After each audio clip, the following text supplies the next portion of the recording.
हाय, आप सभी को प्रणाम और बोले विभा में आप सबका हार्दिक स्वागत और अभिनंदन। मैं विभा रानी और आज आपके सामने मैं एक किताब से एक कहानी का एक अंश पढ़ने जा रही हूँ। क्या है वो किताब? तो वो किताब है जानी मानी कथाकार और आप सब की अपनी रेडियो सखी ममता सिंह का कहानी संग्रह किरकिरी, जो राधा कृष्ण प्रकाशन से प्रकाशित हुआ है। इसमें 10 कहानियां हैं और इसकी भूमिका जाने माने लेखक, उपन्यासकार, नाटककार ऋषिकेश सुलभ जी ने लिखी है। ममता को आप सभी जानते होंगे और अभी बस हाल में क्या बल्कि कल मैं उनके यहाँ गई थी और उनके यहाँ गई तो उन्होंने ये किताब मुझे भेंट की और मैंने कहा कि मैं इस किताब में से कुछ अंश पढ़ करके सुनाना चाहूंगी आप सबको। ये कहानी, जो पहली कहानी ही मैंने इसमें से सेलेक्ट की है क्योंकि इसकी भूमिका में ऋषिकेश सुलभ जी ने लिखा है कि हथेली पर पिघलता चांद कहानी के अल्ताफ वानी की पीड़ा और उनका जीवन संघर्ष केवल कश्मीरी मुसलमान की पीड़ा या संघर्ष नहीं रहता, बल्कि कथा के रचाव में वह इस तरह विन्यस्त है कि स्थान और काल का अतिक्रमण करता है। कश्मीर हम सबके लिए एक ज्वलंत मुद्दा है शुरू से और अभी भी, और धारा 370 के बाद हटने के बाद तो और भी। मैंने भी अपने उपन्यास कांदुर कड़ाही में कश्मीर को अपना विषय बनाया था, तो मैं ज्यादा उस पर नहीं जाऊंगी अपनी बातों पर। मैं ममता सिंह की कहानी हथेली पर पिघलता चांद, उसमें से एक अंश पढ़ करके सुनाना चाहती हूँ। सुनिए और बाद में इस किताब को आप लोग जरूर खरीदिए और पढ़िए, पढ़ करके अपनी राय भी जरूर दीजिएगा। अल्ताफ वानी की आंखों के आगे वो दृश्य ठहर गया जब रेडियो टेलीविजन में खबर आई थी कि कश्मीर से धारा 370 हटा दी गई है। स्टाफ रूम में चाय समोसे की पार्टी हुई थी।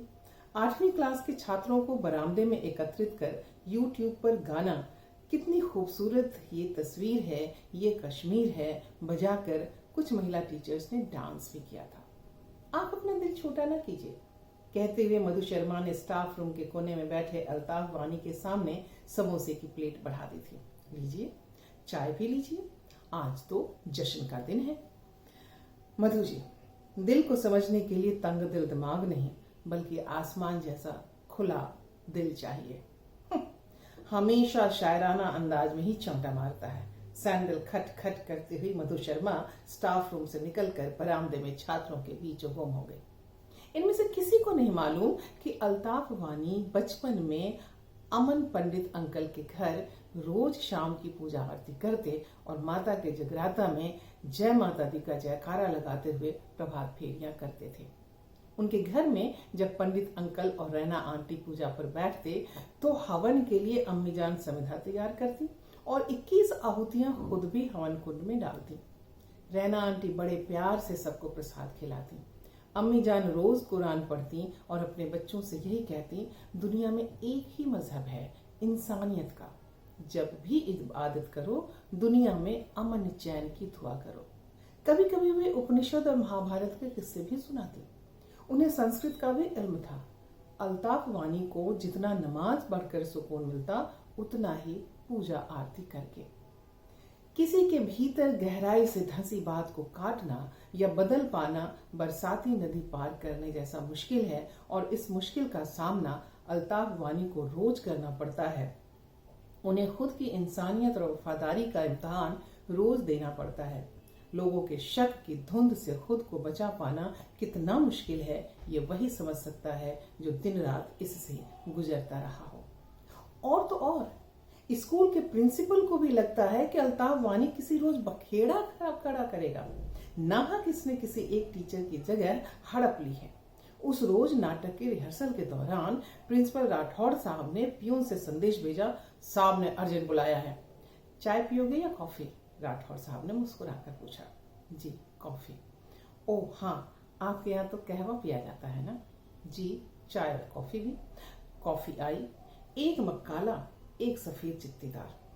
काला मग वानी के सामने बढ़ाकर राठौड़ साहब खुद खिड़की के पास खड़े होकर कॉफी पीने लगे। राठौड़ साहब ने घंटी बजाई और चपरासी हाजिर हुआ।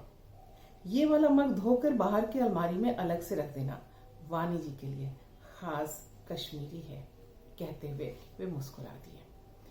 देखिए वाणी जी, हम कितनी भी समता और समन्वय की पालकी सजा लें, पर दो प्रदेशों को, दो संस्कृतियों को एक करना बड़ा मुश्किल है। आप खाने के बाद नमाज पढ़ते हैं, हम खाने से पहले पूजा करते हैं। आप तर्जनी उंगली से माला जपते हैं, हम अनामिका से। जी, पर मकसद तो दोनों का एक ही है, इबादत, नेकी का पैगाम, रब का शुक्रिया अदा करना। ये देखिए, आप इबादत कहते हैं, हम पूजा। भाई, हमारे हिसाब से सारी नदियों का पानी एक जैसा कैसे हो सकता है? खैर, आपकी सलाहियत के हम कायल हैं। ये शब्द हम सही बोले तो? जी सर, आपने हमें बुलाया था। अरे हाँ, नाटक मंडली में छात्रों का चयन जरा समझदारी से कीजिएगा, क्योंकि प्रतियोगिता जहां आयोजित है वहां भी गंगा जमुनी तहजीब तो है, पर दोनों नदियों की महत्ता अलग अलग है। दो नदियों के मिलन से सारा पानी एक नहीं हो जाता। आबे जमजम और गंगा जल को एक नहीं किया जा सकता। जमजम मक्का मदीना का पवित्र पानी है, हमारे देश का नहीं। हमारी गंगा नदी मां समान है। हमारे यहाँ गंगा जल से शुद्धिकरण होता है, इसलिए छात्रों के चयन में नाम वाम का विशेष ख्याल रखिएगा। साहिल बख्शी पिछली बार भी आपके मुख्य कलाकार थे, बाकी आप खुद ही समझदार हैं। बोझिल मन से अल्ताफ वानी प्रिंसिपल राठौर साहब के कमरे से बाहर निकले तो उनके भीतर ऊहापोह का तूफान था। छात्रों को उनकी काबिलियत के मुताबिक नाटक के रूप दे दिए गए हैं। फहीम, साहिल बख्शी और श्वेता, इन तीनों छात्रों को नाटक के अहम किरदार दिए गए हैं। अब रोल बदलकर नए सिरे से रिहर्सल करवाने का वक्त भी नहीं, लेकिन प्रिंसिपल साहब का इशारा साफ था। फहीम या साहिल दोनों में से किसी एक को ही शामिल किया जाए, वो भी इन्हें अहम किरदार न दिया जाए। आखिरकार अल्ताफ वानी को अपने दिल पर पत्थर रखकर साहिल बख्शी को नाटक की टोली से निकालना पड़ा। सर, हमसे क्या खता हुई है? प्रिंसिपल साहब का आदेश है। सर, साहिल की पलकें झुकी थीं, लेकिन उसकी पलकों में टूटे ख्वाब की पंखुड़ियां साफ दिख रही थीं। कुछ कहना चाहते हो? सर, सिर्फ मेरे लिए ही क्यों? श्वेता, आरुषि पांडे, मेरी जगह पर नीलाव को रखा गया, उसने तो कभी नाटक किया ही नहीं। सब समझ गया सर। कहते हुए साहिल का चेहरा तमतमा गया था। वो तेज कदमों से बाहर हो गया। साहिल कमरे से बाहर चला गया, लेकिन अल्ताफ वानी के लिए मायूसी और दर्द का सागर छोड़ गया। अल्ताफ वानी उसे क्या समझाए कि साहिल को टीम में वो खुद रहना चाहते हैं। अल्ताफ वानी उसे क्या समझाए कि साहिल को टीम में वो खुद रखना चाहते थे। मानी साहिल को भी पता है नीलाव शहर के सांसद का बेटा है। निश्चित ही साहिल के भीतर अफसोस का ग्लेशियर पिघला होगा, उसकी ख्वाहिश की किरचें बिखरी होंगी, वो मन से टूटा होगा।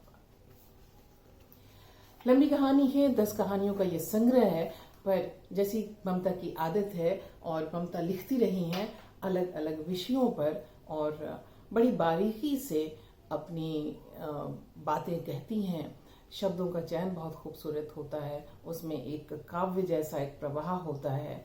और चूंकि असम में जन्मी पली बढ़ी हैं, इलाहाबाद से हैं, अभी मुंबई में रहती हैं, आकाशवाणी में हैं, विविध भारती में हैं, तो इन सारी रचनात्मक चीज़ों का एक अद्भुत सम्मिश्रण उनके भीतर है। और बस फिलहाल इतना ही। आपसे फिर से गुजारिश कि आप यह किरकिरी कहानी संग्रह जो राधा कृष्ण प्रकाशन से प्रकाशित हुआ है, आप उसे जरूर पढ़ें और हम सबको इसकी राय से वाकिफ कराएं। मिलते हैं फिर कभी किसी और विषय के साथ। तब तक के लिए हमें आज्ञा दीजिए। नमस्कार। और हाँ, चलते चलते यदि अभी तक आपने हमारा चैनल नहीं सब्सक्राइब किया है तो चैनल सब्सक्राइब कर लीजिए, लाइक कीजिए, कमेंट कीजिए, शेयर कीजिए और बाय में ए कॉफी के लिंक पर जा करके हमारे लिए कम से कम एक कॉफी और ज्यादा से ज्यादा आपकी जितनी मर्जी, जितनी श्रद्धा, हमारे लिए कॉफी लेकर के हमें सहयोग करें। बस आज इतना ही। नमस्कार, प्रणाम। अपना ख्याल रखिएगा, क्योंकि आप हैं तो हम हैं।